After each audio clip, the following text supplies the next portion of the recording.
After having a week off, the Detroit Lions are getting set for the second half of their schedule, and now being fully healthy, as the reports are telling us, should be looking to dominate the remainder of their schedule. We're going to talk about it in today's episode, folks, so stay tuned. It started with an owner who had a last name fans despised, hiring a coach that the experts thought was crazy, but I got a plan, I swear to you, who traded for a QB that was said to be washed up. They said the Detroit Lions would never amount to anything, that it would always be the same old Lions. But this team, our team, has a new identity, defined and expressed by the crazy head coach. Doesn't matter if you have one ass cheek and three toes, I will beat your ass. Led by the QB that nobody thought was good. Motor City Mania is in full swing and ready to start. So join the show and be prepared for kneecap biting, because Motor City Mania starts right now.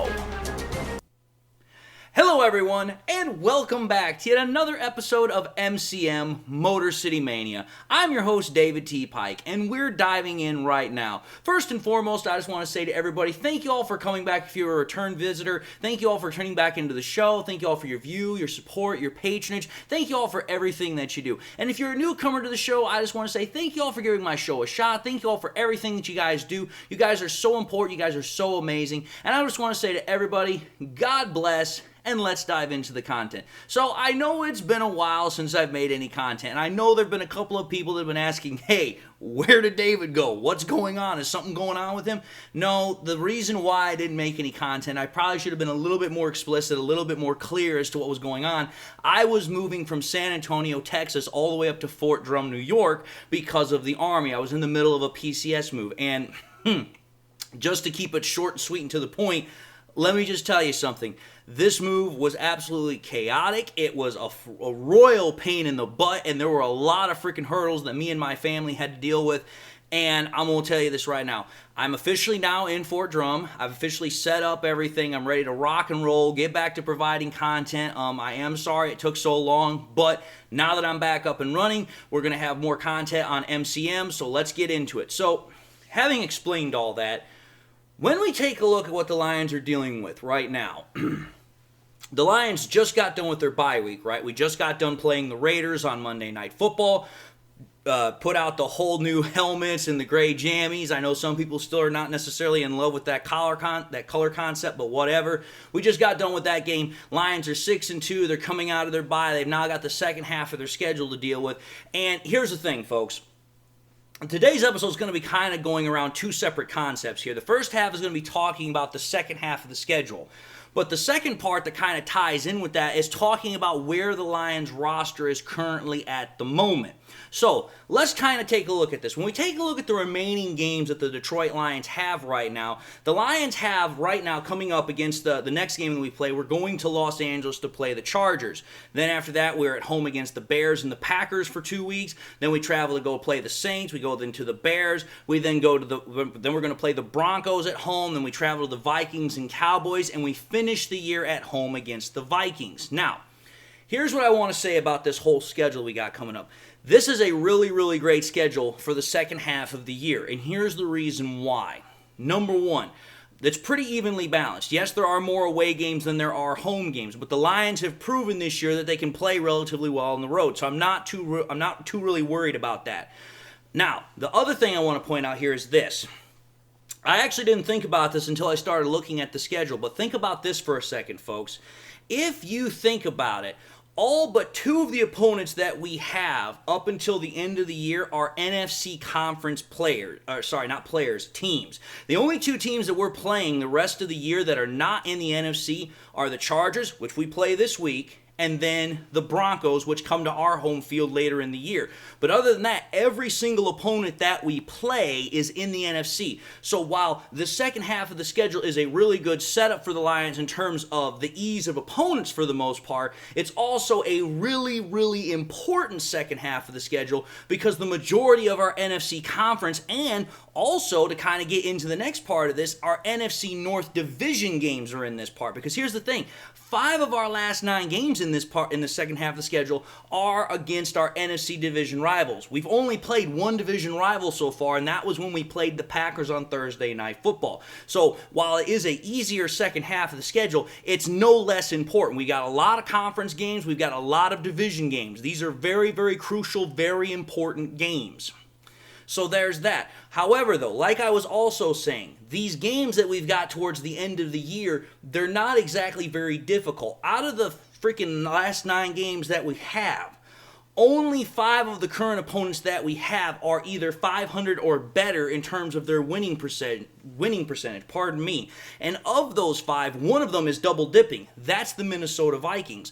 Other than that, the rest of our teams, the rest of the opponents that we're playing are pretty much below 500. So the Lions should, and I say again, should in theory have a much easier go of it for this second half of the schedule than what we have seen from them in years past. Now, of the remaining opponents that we have so far, now we're going to start getting into the quality analysis here.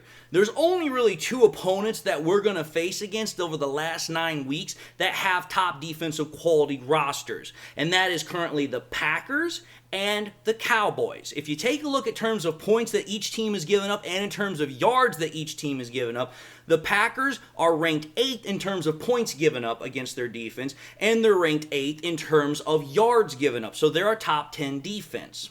The Cowboys, on the other hand, are even better. The Cowboys are ranked 5th in terms of points given up, and they're ranked 2nd in terms of yards given up. Now, again, I know that we're not going to be playing the Packers and Cowboys for a little while, but again, it's very interesting to note that of the 9 games that we have left, we're only playing 2 top 10 defenses as of the current moment. That's a really good piece of information if you're a Lions team that's not really wanting to deal with all these top-end defenses and offenses.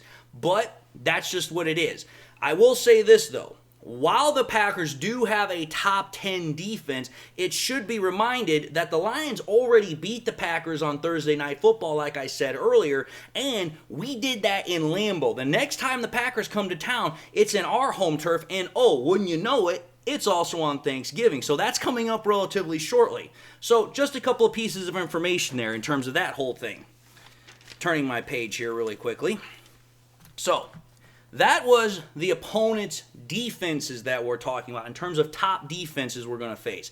When we're talking about offensive opposition, it's a little bit more, how should I say, stiffer in terms of opposition because the Vikings, the Cowboys, and Chargers right now all sport top 10 scoring offenses. The Cowboys and Chargers, I actually buy them as being legitimate top 10 offenses because, well, one, both of them still have their starting quarterbacks. Both of them still have a lot of weapons on their offenses. The reason why I don't think the Vikings are a legit top 10 offense is, well, let's be fair here. They don't have their starting quarterback anymore. They've lost Kirk Cousins for the year with a torn Achilles tendon. So for me, it's like, listen, I expected the Vikings' top 10 offensive status is going to drastically fall off as the year goes by. So again, I'm not really too worried about the Vikings in their statistical ranking right now. I don't see it staying there. The Cowboys and Chargers, on the other hand, completely different story. Now, that's where we're kind of looking at as far as the qualitative analysis. We're kind of looking at what the schedule looks like for the Lions, all that sort of stuff. Now we need to talk about what's been happening for the Lions in terms of right now, in terms of their bye week, in terms of reports that are now starting to come out. The current report that just came out, I believe it was yesterday, is that the Lions, at their practice that was available for the press to kind of take a look and see at so far, no official practice report has been released just yet, but according to what reporters were able to see, all 53 of the Lions' active roster players were at practice. Now, there's a couple of pieces of information to glean from this that are really, really important to note. Number one, this is huge because we're going to be getting most likely some guys back that we have been waiting on, some more than others. And here's what I mean by this. Number one, The biggest guy that we're wanting to get back that we've missed for the last couple of weeks is David Montgomery. The fact that, and we've actually seen a Twitter video of this as well, the fact that David Montgomery was back at practice, he looks like he doesn't have any limitations, that bodes extremely well for him being able to play against the Chargers this Sunday. So that's a huge boost for this offense, especially how much we know that this running aspect helps our offense play much better. And I will say this right now, Jahmyr Gibbs has done an exemplary job, especially on Monday Night Football. He freaking played his tail off. But now that Jahmyr Gibbs has gotten up to speed and we still have David Montgomery, we now have a very, very lethal 1-2 punch that we were trying to get when Jamal Williams and DeAndre Swift were here, but now we have it in Gibbs and freaking David Montgomery. So that right there is something I'm really looking forward to see, number one. But then we need to talk about the guys that we're going to be getting back on the offensive line that are not only going to help facilitate that run offense, but also protect Jared Goff. And that's Frank Ragnow and Jonah Jackson. Frank Ragnow missed last week. That was a bit of a disappointment. But the other guy that's been out for a couple of weeks now is Jonah Jackson. Here's why this is important. With the freaking Monday Night Football game, we saw a complete shuffle of the interior of the offensive line. We moved Graham Glasgow to center. We had to move somebody else to guard. I mean, it was just an absolute nightmare because we were trying to fit people in there. And I'll be admitting, Colby Sordsel, pardon me, he played very, very well at right guard. But there's a reason why I want Graham Glasgow back there and Frank Ragnow where he's at center and getting Jonah Jackson. That is a much better interior offensive component than what we saw on Monday Night Football. So I'm just simply saying I want to have all of those guys healthy so that way we put the best offensive line out there, because the best offensive line we can get also means the best offensive output and production we can get. So again, having all of these guys reportedly back at practice, getting ready to play against the Chargers is really, really good news.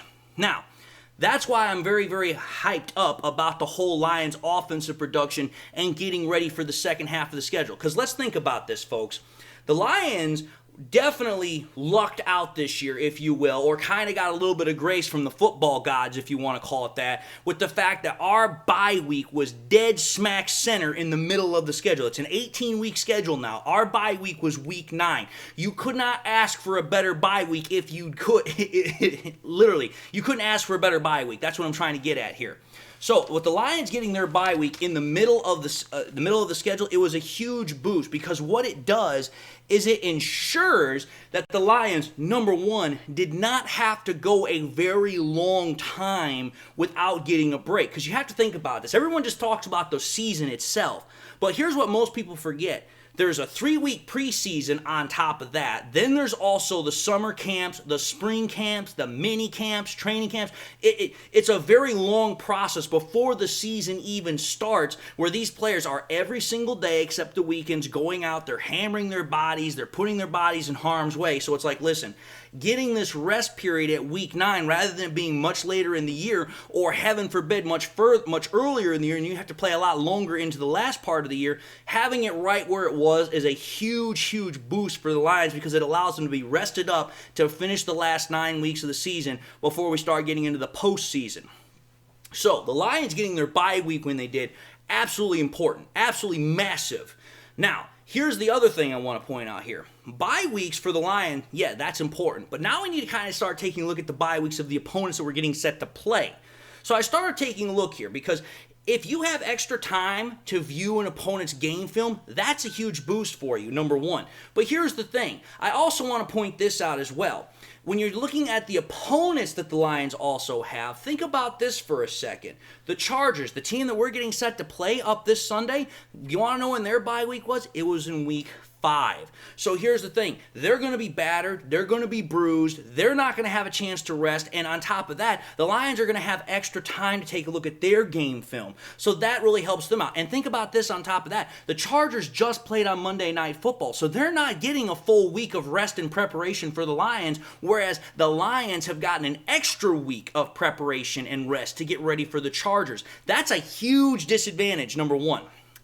Number 2, let's take a look at the Cowboys. The Cowboys, here's the thing. They had their bye week in week 7. We don't play the Cowboys until damn near the end of our schedule. So again, that's not going to help out the Cowboys. Though I will say this, the Cowboys are playing very well right now. I'm not necessarily all that worried about the Cowboys' ability to play us.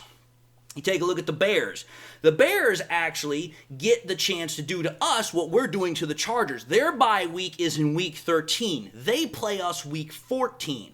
Packers was week 6, the Saints was week 11, which we play them 2 weeks after their bye, and then the Vikings bye week is also week 13, just like the Bears, but they don't play us again until after 3 weeks after their bye, because they play us one time prior to their bye week.